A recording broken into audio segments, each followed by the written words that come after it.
కార్యక్రమం అయిపోయిన తర్వాత జనక అయిపోయిన తర్వాత వెల్ఫేర్ ఇన్స్పెక్టర్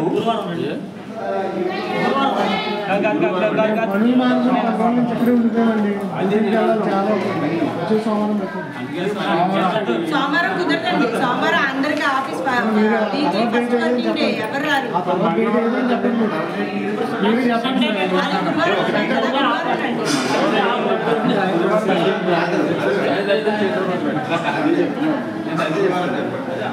గురువారం కానీ శుక్రవారం కానీ ఈ వారం బుధవారం పెట్టేసి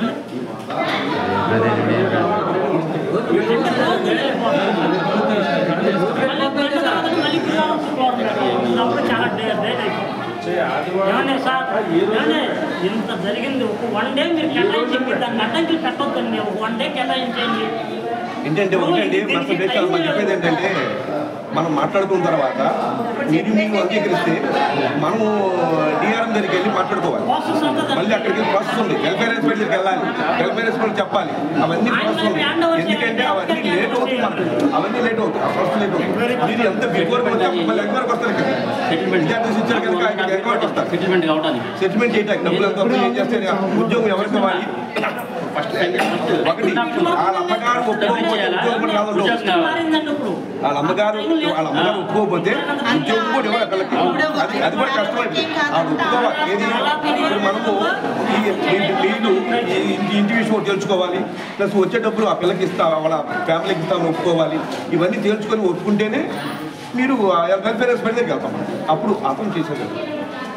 అవన్నీ అవ్వకుండా ఏం ఒక కాగితం కూడా జరగదు. మీరు ఒక దొంగతనంగా వెళ్ళినా మీరు ఎవరిని కలిసినా అవ్వదు కదా.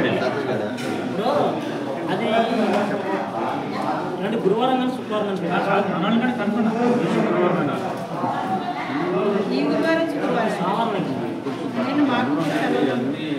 దీనికంటే ముఖ్యమైన అబ్బాయి ముఖ్యమైతే దీనికంటే ముఖ్యమైన గురువారం శుక్రవారం మీ సండే మళ్ళీ మీరు మీ ప్రేయర్ ఉంది కనుక శుక్రవారం అండి.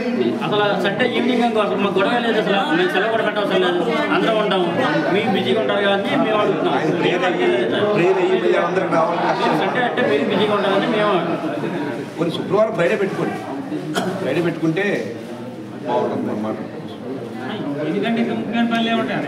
సమస్య తిరిగిపోతే ఇక్కడ బుధవారం అనుకోండి. అసలు మీరు వచ్చారనుకో నిద్ర మేము కూడా అవి చేయాలని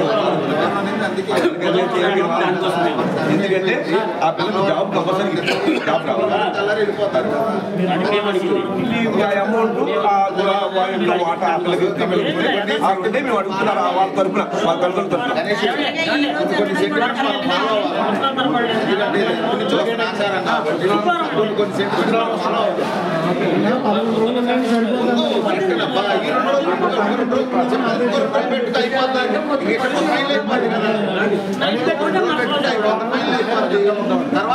తర్వాత నేను ఫ్రీగా ఉంటాను కదా.